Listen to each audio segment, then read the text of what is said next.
School of magic season 2 title अपना कड़वा फल स्वयं खाना। घने अंधेरे भूमिगत क्षेत्र में कुछ लाइट मैजिशियन उस स्थान को रोशन करने के लिए दूर दूर तक चमकदार रोशनी बिखेर रहे थे। दांतेदार चट्टानें राक्षसों के नुकीले दांतों की तरह थी, जैसे वे किसी विशाल प्राणी के शरीर के अंदर हो। रास्ता कभी संकरा था तो कभी चौड़ा। यह यहाँ से ज्यादा दूर नहीं है। तुमने मुझसे वादा किया था कि तुम उन्हें जाने दोगे। बेहतर होगा कि तुम अपना वादा निभाओ, वरना तुम कभी भी अर्थ पिस्टल को नहीं पा सकोगे, फैली ने कहा। तुम्हें पता होना चाहिए कि मुझे सिर्फ अर्थ पिस्टल में ही दिलचस्पी है। क्या यह आगे की नुकीले दांतों जैसे दिखने वाले पत्थरों के ढेर पर है? जनरल किशन की आंखें चमक उठी। उसने अपने लालच और उत्साह को छिपाने की जहमत नहीं उठाई। पहले उन्हें जाने दो, फैली ने कहा। अर्थ पिस्टल यह कहाँ है? वहां जाओ और मेरे लिए इसे ले आओ। मुझे कैसे पता चलेगा कि तुम मुझे धोखा देने की कोशिश नहीं कर रहे हो? जनरल लालची हो सकता है, लेकिन वह हमेशा की तरह अलर्ट था। फैली असहाय होकर चट्टानों के पास गया। उसने सावधानी से उस बनी जादुई फॉर्मेशनों की परतों को डीएक्टिवेट किया। जादुई फॉर्मेशनों के निष्क्रिय होते ही भूरी पीली रोशनी चमक उठी। एक पत्थर के टुकड़े जैसा एक अर्थ पिस्टल धीरे धीरे दांतेदार चट्टानों के ऊपर से खुल गया। इसकी खुशबू और ऑरा ने तुरंत ही भूमिगत में अनगिनत काले कमल खिलने शुरू कर दिए। कोई आश्चर्य नहीं कि यहाँ एक नकली स्थान है। मुझे पता होना चाहिए था।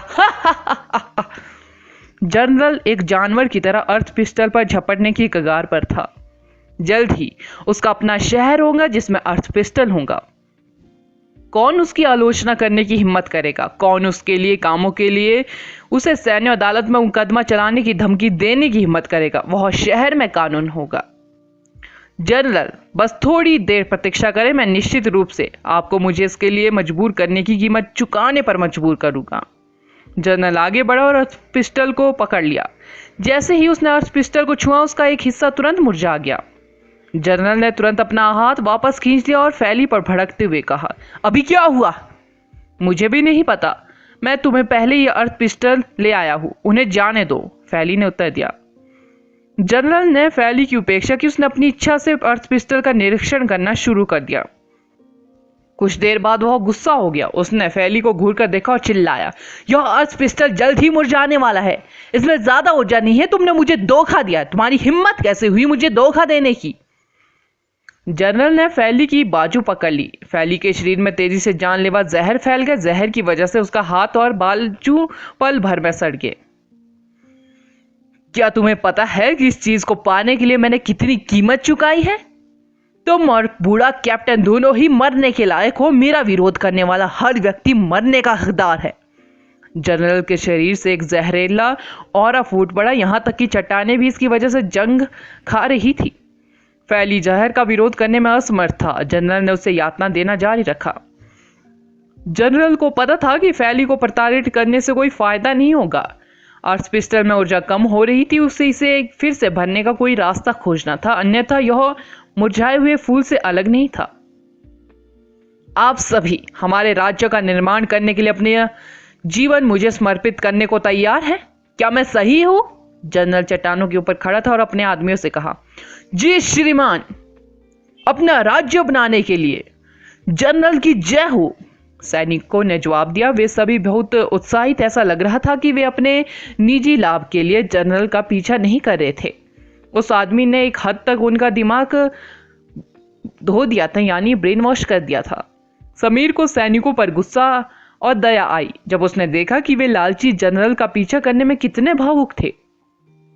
सैनिकों को अपने सीनियर के आदेशों का पालन करना अनिवार्य था, लेकिन अगर उनका सीनियर अपने निजी लाभ और महत्वाकांक्षाओं के लिए अपनी शक्ति का दुरुपयोग कर रहा था, तो वह मूल रूप से देशद्रोह कर रहा था।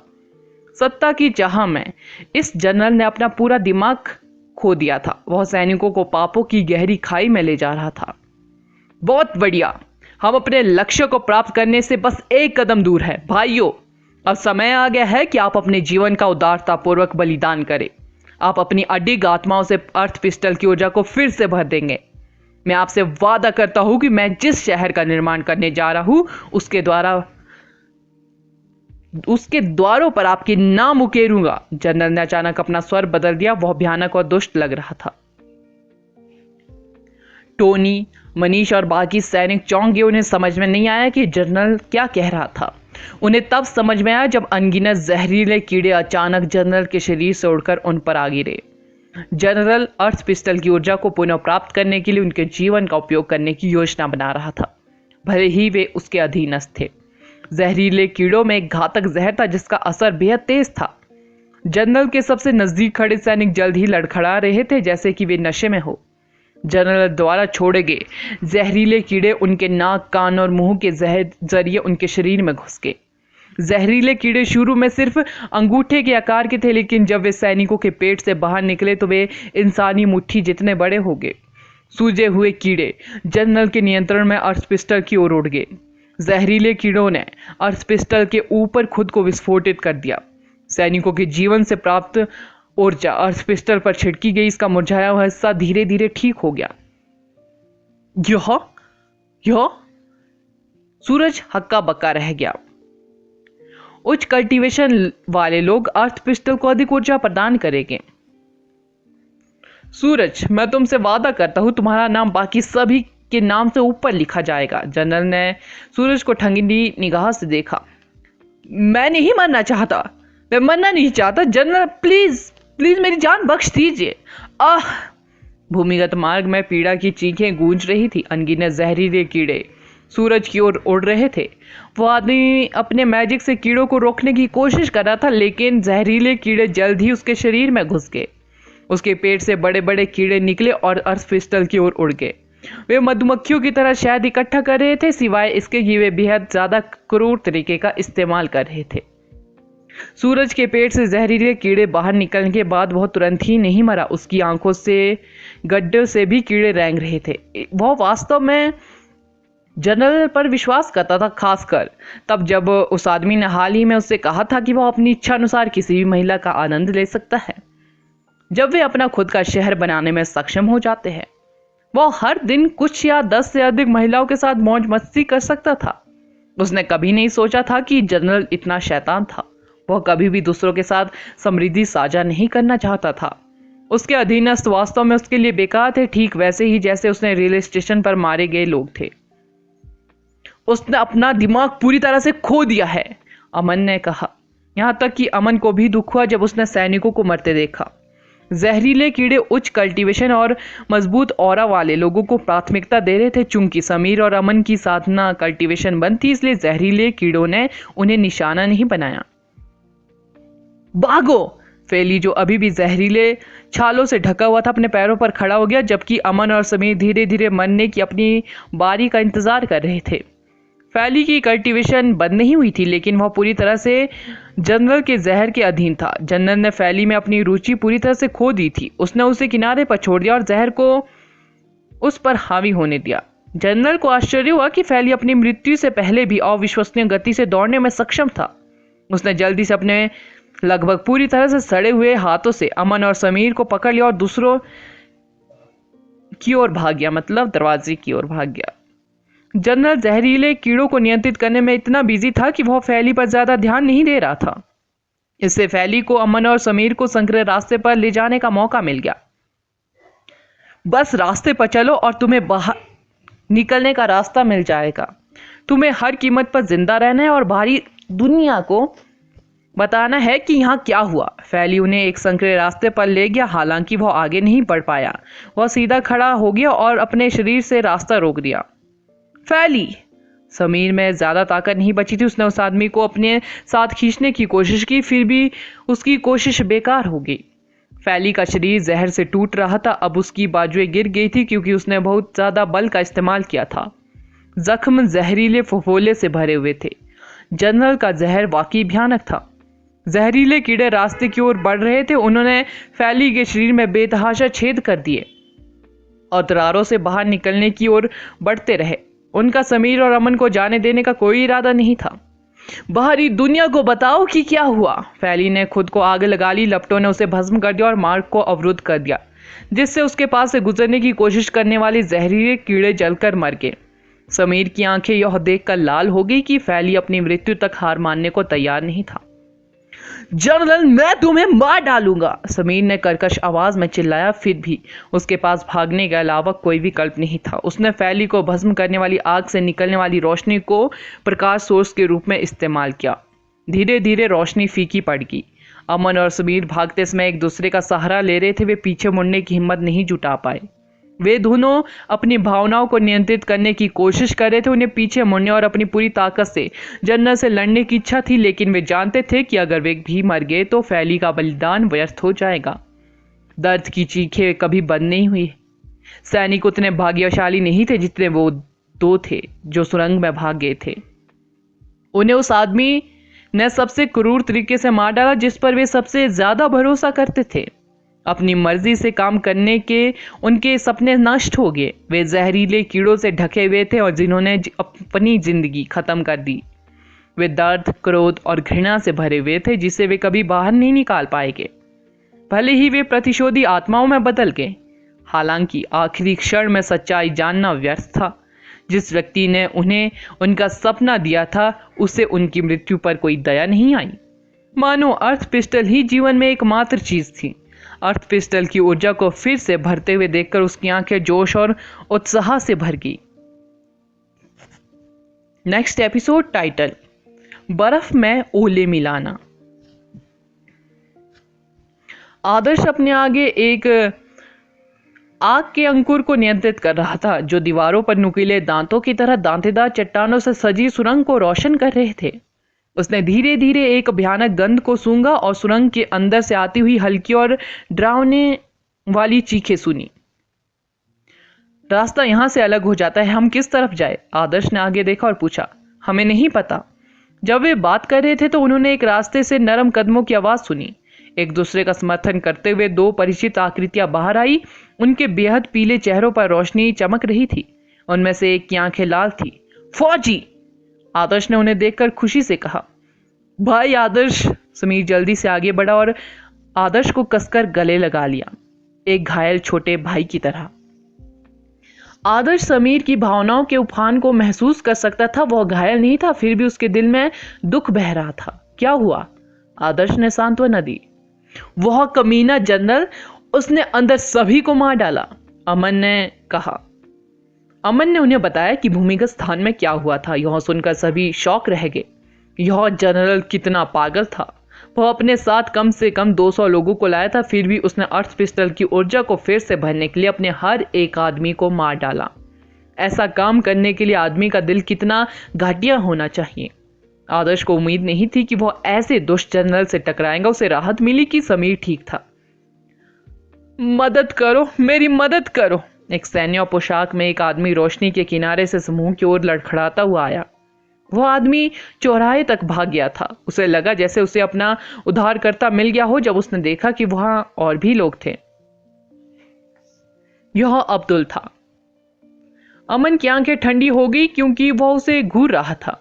समीर भी उससे बेहद नाराज था। उसने दूसरों के साथ रेगिस्तान में आने का नाटक किया था और फैली की दयालुता का दुरुपयोग किया था, जिससे जनरल यहां आया और फैली को अर्थ पिस्टल सौंपने के लिए मजबूर किया। अगर उसने उन तारों को नहीं खींचा होता तो यह सब कुछ नहीं होता। उसके साथ जो हुआ वह पूरी तरह से उसके लायक था। आदर्श जानता था कि यह अब्दुल ही था जिसने उन्हें धोखा दिया था। जब उसने उस आदमी को मदद मांगते देखा तो उसकी आंखें ठंडी और तिरस्कारपूर्ण ढंग से चमक उठी। अब्दुल के पीछे जहरीले कीड़ों का एक विशाल बादल दिखाई दिया जो भागे हुए आदमी का पीछा कर रहा था। अब्दुल की कल्टीवेशन कमजोर नहीं थी। वह भागने में कामयाब रहा और चौराहे पर पहुंच गया। वह आदर्श और बाकी लोगों से लगभग 100 मीटर दूर था। मुझे बचा लो प्लीज, मैं तुम्हें सब कुछ बताने को तैयार हूं, बशर्ते तुम मेरी मदद करो। मैं दोषी होने की दलील दूंगा। मैं सैन्य अदालत में मुकदमा चलाने को तैयार हूं, अब्दुल ने कहा। आदर्श ने समीर की ओर देखा। उसका दोस्त चुप था। उसकी आंखों में घृणा का भाव था। आदर्श ने अपना हाथ हिलाया। एक चांदी की रोशनी ने जहरीले कीड़ों को रोकने के लिए सुरंग में तेजी से एक दीवार बनाई। हालांकि आदर्श जहरीले कीड़ों को फंसा नहीं पा रहा था। अब्दुल भी दीवार से टकरा गया। ऐसा मत करो प्लीज। अब्दुल की आंखें चौड़ी हो गई थी और डर से भर गई थी। अब्दुल अब आगे नहीं बढ़ सकता था। जहरीले कीड़ों ने उसे आसानी से पकड़ लिया। उन्होंने देखा कि कैसे छोटे कीड़े अब्दुल से चिपक गए और उसके शरीर में घुस गए। अब्दुल का चेहरा विकृत हो गया। उसने दीवार पर अपनी मुट्ठियां पटक दी। उसे तोड़ने की कोशिश की, लेकिन आदर्श नहीं हिला। अब्दुल की हरकतें धीरे धीरे धीमी हो गई क्योंकि वह कमजोर हो गया। कुछ फूले हुए जहरीले कीड़े उसके पेट से बाहर निकल आए और खून से लथपथ पंखों को फड़फड़ाते हुए गुफा में वापस चले गए। चलो यहां से चले जाते हैं। अगर जहरीले कीड़े अभी बाहर आ गए तो हम सब खत्म हो जाएंगे, अमन ने कहा। अमन को अपनी ऊर्जा वापस पाने के लिए कुछ समय चाहिए था। वह फिलहाल जनरल का सामना नहीं कर पाएगा। अपनी ऊर्जा फिर से भरने के बाद भी उन्हें जनरल को हराने में परेशानी होगी। उस आदमी ने अपने ही 200 आदमियों को आसानी से मार डाला था। वे अब जनरल से लड़ने का जोखिम नहीं उठा सकते थे। उनके लिए रेगिस्तान छोड़कर सेना को बताना बेहतर था कि यहाँ क्या हुआ था। सेना उससे निपटेंगी। चूंकि सब ठीक है इसलिए हमें जल्द से जल्द निकल जाना चाहिए, अन्यथा वह पागल आदमी हमें भी बलिदान में बदल देगा, रेणु ने कहा। समूह ने आगे रुकने की हिम्मत नहीं की और तुरंत बाहर निकलने के लिए आगे बढ़ गए। वे रिले स्टेशन पर गोल्डन बैटल हंटर्स के बाकी सदस्यों के साथ फिर से इकट्ठा हुए। उन्होंने सैनिकों को रिले स्टेशन पर छोड़ दिया था। उन्हें उन सैनिकों के जीवन और मृत्यु से कोई लेना देना नहीं था। वे उसी रास्ते से वापस आए जब वे अंदर आए थे। तब की तुलना में यात्रा आसान थी, लेकिन सभी का दिल भारी था। किसने सोचा होगा कि एक पागल जनरल से वह टकरा जाएंगे, जबकि वे केवल एक अभियान के लिए जाने की योजना बना रहे थे। सौभाग्य से टीम के अधिकांश सदस्य अभी भी जीवित थे। उन्हें कोई बड़ा नुकसान नहीं हुआ। टीम जितनी जल्दी हो सके निकल गई। उन्होंने मैंड्रिंग सैंड नदी को पार करते समय अपनी ऊर्जा को संरक्षित करने की जहमत नहीं उठाई। रेतीली नदी तक पहुंचने के कुछ समय बाद उन्होंने अचानक पीछे के रेगिस्तान से गड़गड़ाहट की एक धीमी सी आवाज सुनी। नीला आकाश अचानक धूल के भूरे रक्त लाल बादल से ढक गया। वे अब रेत के टीले और चट्टाने नहीं देख सकते थे। धूल का घना बादल आसमान पर फैलते प्रलय के तूफान जैसा था। क्या वह डीमन टिड्डो को नियंत्रित करने में सक्षम है? आदर्श ने आश्चर्य से कहा। मुझे लगता है वह केवल डीमन टिड्डो को लुभाने में सक्षम है। उसने 2 लड़कियों को जहरीले मोहरों से चिन्हित किया था ताकि डीमन टिड्डे उन पर अटैक कर दे। रेलवे स्टेशन का सफाया हो गया क्योंकि उसने जानबूझकर डीमन टिड्डो को लुभाया था। डीमन टिड्डो पर उसका पूरा नियंत्रण नहीं है, किसी के पास नहीं है, चुटकी ने कहा। क्या हमने अभी एक बहुत बड़ी गलती की है? रेणु ने बेचैनी से अपने पीछे आसमान की ओर देखा। जनरल एक मजबूत सुपर पॉइजन मैजिशियन था। अगर वे उसे अर्थ पिस्टल को पकड़ने की अनुमति देते तो क्या यह उसे रेगिस्तान में एक शैतान में नहीं बदल देता? अगर हम रेगिस्तान में नहीं चाहते तो क्या आपको लगता है कि जनरल अर्थ पिस्टल को खोजने में प्रयास छोड़ देता? अगर हम जनरल को अर्थ पिस्टल की ऊर्जा तक पहुंच प्रदान करते हैं, साथ ही उसकी निजी सेना को, तो कौन जानता है कि वह क्या पाप कर सकता है। कम से कम हमें पता है कि वह आदमी अपना दिमाग खो चुका है। हमें बस सेना को सूचित करने की जरूरत है ताकि आगे और अधिक हताहतों से बचा जा सके, अमन ने कहा। हाँ, जनरल के अधिक शक्तिशाली होने की संभावना है। अगर हम पीछे रहकर उससे लड़ने की कोशिश करते तो कोई भी कभी सच्चाई का पता नहीं लगा पाता। समूह ने आवेग में आकर काम नहीं किया। आखिरकार जनरल एक जनरल था। कोई भी व्यक्ति जिसे जनरल के पद पर पदोन्नत किया गया था उसके पास निश्चित रूप से असाधारण ताकत होती। यह राहत की बात थी कि वे रेगिस्तान से भागने में सक्षम थे। उन्हें तारिम बेसिन किले को सूचित करना था। अगर वे जल्द से जल्द जनरल से नहीं निपटते तो यह एक आपदा होने वाली थी। समूह कुछ दिनों के बाद आखिरकार रेगिस्तान से बाहर निकल गया। उनके पीछे धूल का भयानक बादल अब दिखाई नहीं दे रहा था। हालांकि समूह को अभी भी राहत नहीं मिली थी। जनरल उन्हें इतनी आसानी से जाने नहीं देगा। अब उसके पास अर्थ पिस्टल था और निश्चित रूप से इसकी ऊर्जा को फिर से भरने के लिए हर संभव कोशिश करेगा, जिसमें एक पागल नरसंहार भी शामिल था। तारिम बेसिन किला ग्रे सफेद चट्टानों से बनाया गया था। यह एक शहर के पैमाने का था जिसकी आबादी लगभग कुछ 100,000 लोगों की थी। किले के 100 किलोमीटर के भीतर बहुत सारे अयस्क नशे, खदाने, कारखाने और शहर थे जो हवा और रोशनी से ऊर्जा पैदा करने पर ध्यान केंद्रित करते थे। शहर सुरक्षित क्षेत्र में स्थित था।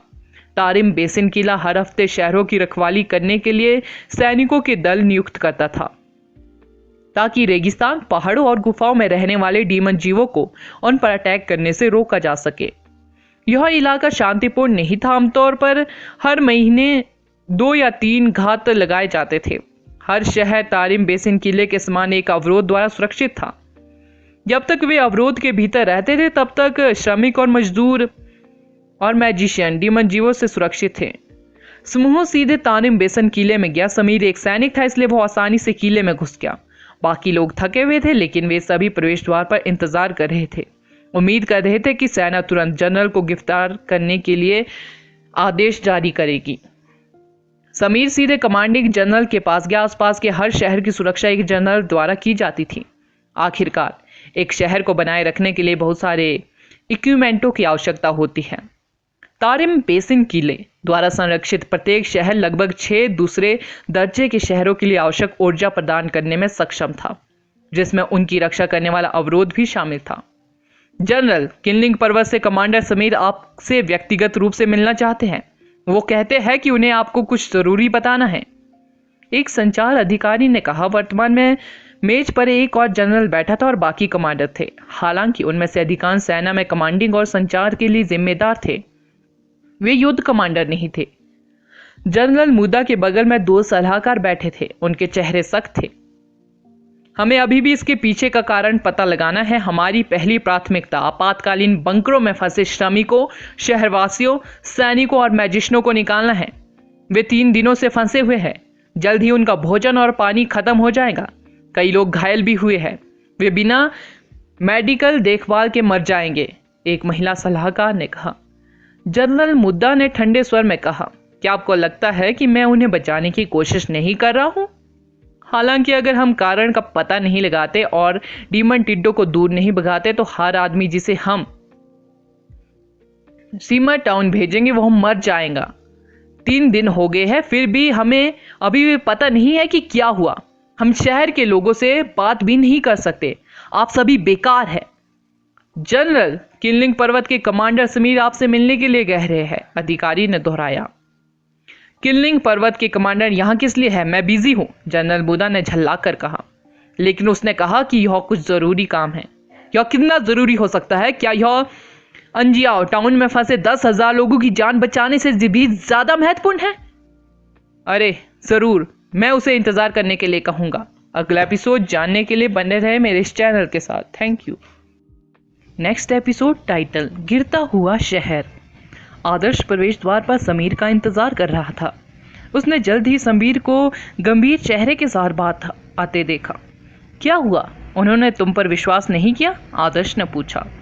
समीर के शब्दों का एक निश्चित वजन था, क्योंकि वह एक कमांडर था। आमतौर पर एक सैन्य अकेडमी तुरंत मामले पर ध्यान देती, भले ही उन्हें यकीन ना हो कि किशन दोषी है या नहीं, फिर भी वे जांच के लिए कुछ लोगों को भेज देते। समीर ने कहा, ऐसा नहीं है कि वे मेरी बात पर विश्वास नहीं करते, लेकिन मुझे यह कहने का मौका भी नहीं मिला। तारिम बेसन किला इससे भी बदतर स्थिति का सामना कर रहा है। कुछ और भी बुरा? क्या शैतान के हाथ हर्ष पिस्टल लगने से भी बुरा कुछ हो सकता है? जनरल किशन पूरी तरह से पागल हो चुका है। उसने बिना किसी दया के अपने सभी आदमियों को भी मार डाला। अगर वह रेगिस्तान छोड़ देता तो कई निर्दोष लोग मारे जाएंगे, अमन ने उत्तेजना में कहा। हम वास्तव में सेना को दोष नहीं दे सकते। मैंने पहले ही चारों ओर पूछताछ कर ली है। पता चला कि अंजियाओ टाउन पर डीमन टिड्डो ने अटैक किया था। डीमन टिड्डे शहर और आसपास की जमीनों के ऊपर आसमान में चक्कर लगा रहे हैं। सौभाग्य से एक गश्ती दल ने समय रहते यह देख लिया कि यह क्या हुआ, और उसने शहर और अजयशक शिराओं के लोगों को भूमिगत बंकर में जाने के लिए कहा। वे बड़ी संख्या में हताहतों से बचने में कामयाब रहे, लेकिन अभी 10,000 से ज़्यादा लोग भूमिगत फंसे हुए हैं और उनके पास भोजन, पानी और दवा की कमी है। उनके पास बंकरों में आपूर्ति पहुंचाने का समय नहीं था। डीमन टिड्डो के कारण भोजन और आपूर्ति खत्म हो गई है, समीर ने कहा। सचमुच? क्या शहर किसी अवरोध से सुरक्षित नहीं है? शहरों पर इतनी आसानी से अटैक क्यों किया जा सकता है? क्या इसका उस डीमन जनरल से कोई लेना देना है? पिंगडोंग ने पूछा। समीर ने अपना सिर हिलाया। यह 3 दिन पहले हुआ था। हम अभी भी रेगिस्तान में थे और जनरल को भी उस समय अर्थ पिस्टल नहीं मिला था। यह बर्फबारी के साथ साथ ओले भी गिरा रहा है। जनरल किशन अभी भी खुला घूम रहा है और अब डीमन टिड्डे अराजकता फैला रहे हैं। सभी डीमन टिड्डों को मारना असंभव है। अगर सेना डीमन टिड्डों पर अटैक करने के लिए सैनिकों को भेजती है तो वे सबसे अधिक संभावना से नष्ट हो जाएंगे, भले ही वे लोगों को बचाने में कामयाब रहे हो, अमन ने कहा। डीमन टिड्डे हमेशा से ही पश्चिम में एक बड़ा खतरा रहे हैं। अवरोधों ने उनके खतरों को काफी हद तक कम कर दिया था। उन्होंने शुरू में सोचा था कि शहर शांति से विकसित हो सकते हैं, लेकिन फिर भी कुछ इतना भयानक अचानक हुआ। जब तक डीमन टिड्डे आसपास थे तब तक उनके पास कोई शहर बनाने का रास्ता नहीं था। जमीनें बंजर हो जाएंगी और डीमन टिड्डे अंततः पूरे तारिम बेसिन और आसपास के स्थानों पर फैल जाएंगे। ज्यादा जगह बंजर हो जाएंगी क्योंकि कम लोग आसपास रहने को तैयार होंगे। यह एक अंतहीन चक्र था। तारिम बेसिन की सेना किले को आधार के रूप में इस्तेमाल करने की कोशिश कर रही थी ताकि उपलब्ध संसाधनों से आसपास के शहरों का विकास किया जा सके। सेना का लक्ष्य एक आधुनिक जादुई दुनिया का निर्माण करना था। सेना का लक्ष्य एक आधुनिक जादुई औद्योगिक शहर बनाना था। हालांकि डीमन टिड्डों ने उस बाधा को आसानी से पार कर लिया था जिसे वे सुरक्षित मानते थे। इतने सालों में उनके सारे प्रयास व्यर्थ हो गए। एकमात्र राहत की बात यह थी कि अभी तक बहुत अधिक हताहत नहीं हुए हैं। हालांकि अगर शहर के लोग मर जाते हैं तो अधिकांश लोग तारिम बेसिन किले से दूर चले जाएंगे। यह संसाधन समृद्ध भूमि एक खतरनाक क्षेत्र के रूप में सूचीबद्ध होंगी जो मनुष्यों के रहने के लिए सही नहीं है। पश्चिम की सेना ने इस क्षेत्र को विकसित करने के लिए बहुत अधिक जनशक्ति और धन का निवेश किया है। कई सैनिकों ने अपने जीवन का बलिदान दिया है, लेकिन डीमन टिड्डे इसे बर्बाद करने वाले हैं, समीर ने आह भरते हुए कहा। तारिम बेसिन किला हमेशा से पश्चिम में सेना का एक बड़ा केंद्र रहा है। डीमन जीवों की आबादी बहुत ज्यादा थी और मैजिस्टों की संख्या सीमित थी। मनुष्य पिछले कई सालों से अपने क्षेत्र छोड़ रहे थे। मानव क्षेत्र धीरे धीरे कम होता जा रहा था, खासकर पश्चिम में। अजय डीमन भीड़ का सामना करने पर उनके पास समझौता करने के अलावा कोई चारा नहीं बचता था। तारिम बेसिन किला एक युद्ध की तरह था जिसे मनुष्यों ने डीमन प्राणियों के खिलाफ घोषित किया था। अपनी भूमि वापस लेने की कोशिश कर रहे थे, एक सुरक्षित क्षेत्र बनाने और पश्चिम में एक शहर बनाने का प्रयास एक बड़ी सफलता थी। अगर वे सफल होते तो यह बेहद सार्थक होता। हालांकि जब सब कुछ सही रास्ते पर था तभी रेत के तूफान के डीमन टिड्डों ने इसे बर्बाद कर दिया। एक शहर में 10,000 से ज्यादा लोग रहते थे। अगर सभी शहरों पर अटैक किया जाता तो परिषद तुरंत योजना को रद्द कर देती, क्योंकि वे सिर्फ एक शहर बनाने के लिए हजारों लोगों की जान जोखिम में नहीं डालना चाहते थे। यह बेहद खतरनाक था और अब इसके लिए अतिरिक्त धन और जनशक्ति लगाना उचित नहीं था। यह बहुत गंभीर है, लेकिन जनरल किशन भी एक बेहद बड़ा खतरा है। मुझे बस चिंता है कि वह भाग जाएगा, रेणु ने कहा। बाकी लोग चुप हो गए। समीर को रेगिस्तान छोड़ते समय जनरल को टुकड़ों में फाड़ने की इच्छा थी, लेकिन उसका तर्कशील पक्ष उसे बता रहा था कि अंजियाओ टाउन की सुरक्षा अब किशन से ज्यादा महत्वपूर्ण थी। अगर तारिम बेसिन किले को खतरे को हल करने का कोई रास्ता नहीं मिला तो उनके पास जनरल से निपटने का समय नहीं होगा। समूह ने प्रवेश द्वार से कुछ कदमों की आवाज सुनी। एक महिला सैनिक जिसकी बड़ी प्रतिमा थी, सलाहकार की वर्दी में एक महिला के साथ बाहर आ रही थी। उसके पीछे कुछ उच्च रैंक वाले कमांडर थे। दोनों महिलाएं किसी बात पर चर्चा कर रही थी। बड़ी छाती वाली महिला ने प्रवेश द्वार पर नजर डाली और आदर्श और समीर की एक झलक देखी जो बेहद परिचित लग रहे थे। उसने जल्दी से करीब से देखा। बहन, मुझे एक सेकंड दो, विशाल स्तन वाली महिला सैनिक सलाहकार ने कहा, और वह आदर्श और समीर की ओर चली गई। समीर और आदर्श ने अपनी नजरें उठाई जब उन्होंने किसी को आते देखा। किसी कारण से आदर्श को लगा कि महिला का बस्ट कुछ हद तक परिचित लग रहा है। जब उन्होंने महिला का सुंदर लेकिन स्त्रीण चेहरा देखा तो वे दोनों शॉक रह गए। यह आप है? आदर्श सबसे पहले बोला। दोनों भाई बहुत दिनों से कठिनाई में हैं, आकर्षक आकृति वाली महिला कमांडर ने मुस्कुराते हुए कहा।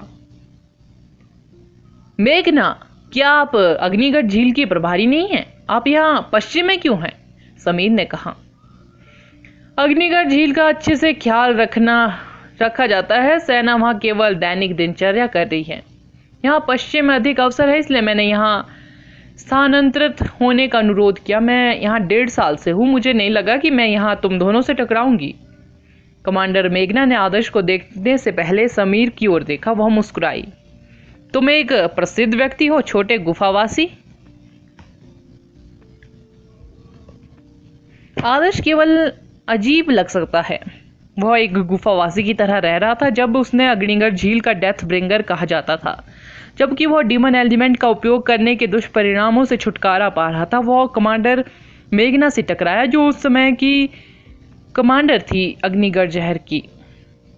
उन्होंने कुछ क्रूर डीमन जीवों को मारने के लिए एक साथ काम भी किया। मेघना को आदर्श और समीर से गहरी लगाव था। उसे उनमें काफी गहरी छाप की याद दिलाई। वह उसमें केवल इंटरमीडिएट मैजिशियन थे, फिर भी वे कमांडर लेवल के प्राणी को भड़काने के लिए पर्याप्त साहसी थे। वे पूरी तरह से लापरवाह थे। मेघना तब से ही उनके बारे में खबरों पर नजर रख रही थी। उसे पता था कि समीर किलिंग पर्वत में सेना में शामिल हो गया है और आदर्श वर्ल्ड कॉलेज टूर्नामेंट में अपने देश का प्रतिनिधित्व कर रहा है। बिना किसी आश्चर्य के दोनों ने अपनी कम उम्र के बावजूद एक बड़ी प्रतिष्ठा अर्जित की थी। मेघना, हमारे पास समय कम है। आपको अपने दोस्तों से मिलने में ज्यादा समय बर्बाद नहीं करना चाहिए, मध्यम आयु वर्ग की महिला सलाहकार ने शांति से कहा। बहन, ओ सलाहकार शाओ, मेरे पास पुरुषों की कमी हो रही है। मुझे उम्मीद थी कि ये दोनों मदद कर सकते हैं। वे दोनों विश्वसनीय हैं, मेघना ने सख्त दिखने वाली महिला सलाहकार से कहा। एक सलाहकार सैन्य रैंक के मामले में एक जनरल के बराबर होती है, इसलिए वह जनरल किशन के मामले में भी अपनी बात कह सकते थे।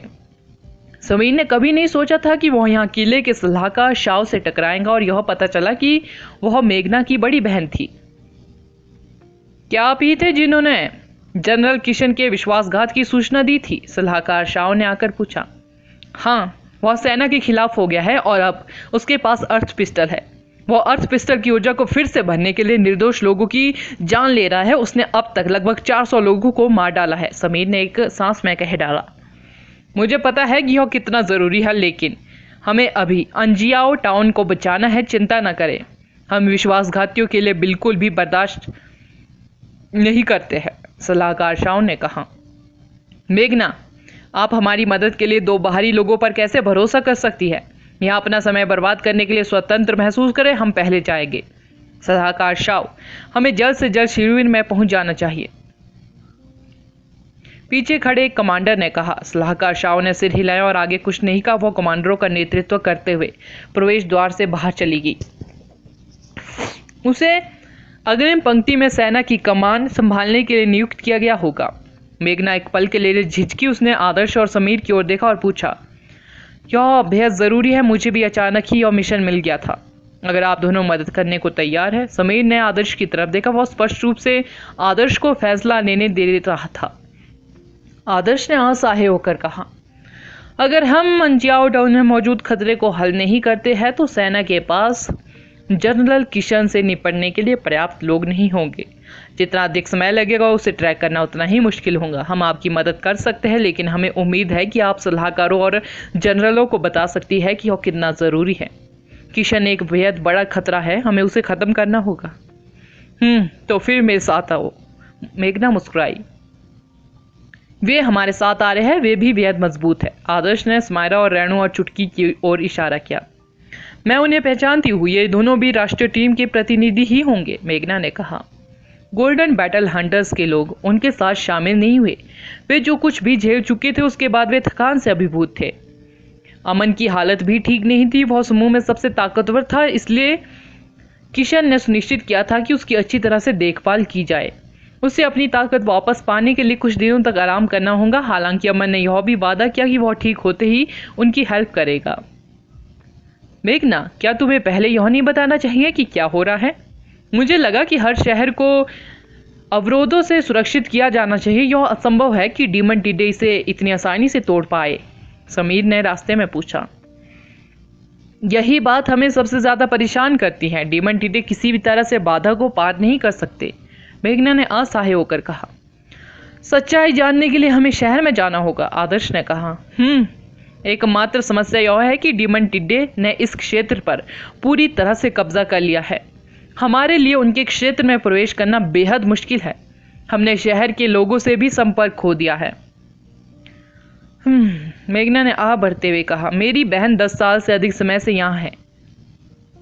वह इस जगह को एक सुरक्षित क्षेत्र, तारिम बेसिन के एक शहर में बदलने के लिए दृढ़ है। कौन जानता था कि ये एक रात में ही सब कुछ उल्टा हो जाएगा। अगर शहर के लोगों को कुछ हो गया तो सभी प्रयास व्यर्थ हो जाएंगे। अगला एपिसोड जानने के लिए बने रहे मेरे इस चैनल के साथ।